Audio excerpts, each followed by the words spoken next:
C'est l'une des plus grandes embuscades de l'histoire. Peut-être la plus grande. Après une première victoire écrasante dans la péninsule italienne, Hannibal mène ses hommes vers Rome. Mais alors qu'ils avancent sur un sentier coincé entre un lac et une forêt, les Carthaginois réalisent qu'une nouvelle armée romaine les suit de près. Hannibal, apprenant la nouvelle, laisse ses ennemis croire qu'il prend la fuite, et une fois la nuit tombée, fait discrètement camper ses unités sur les collines boisées qui bordent le chemin. Le lendemain, alors que l'aube peine à percer l'épais brouillard qui enveloppe le lac Trasimène, la colonne romaine se remet en marche, mais tombe brusquement sur l'infanterie carthaginoise, surgit des nuages comme dans un mauvais rêve. Le combat est lancé, mais seulement à l'avant de la colonne, l'arrière ne comprenant pas vraiment ce qui se passe, perdu dans la brume et dépassé par l'ignorance.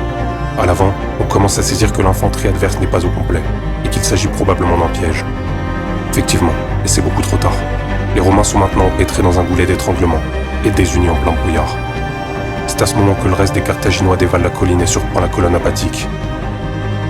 Les Romains sont bloqués de toutes parts, acculés contre les eaux anthracites de Trasimène, reflets du ciel qu'ils s'en iront bientôt rejoindre, car ils combattent pour une échappatoire qui n'existe pas.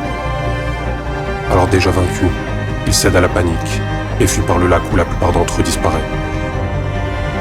Hannibal observe ses hommes achever les derniers Romains suppliant la mort, se disant que chaque épée carthaginoise qui s'abat, que chaque cri romain qui s'étouffe sous les flots, est un pas de plus vers son destin.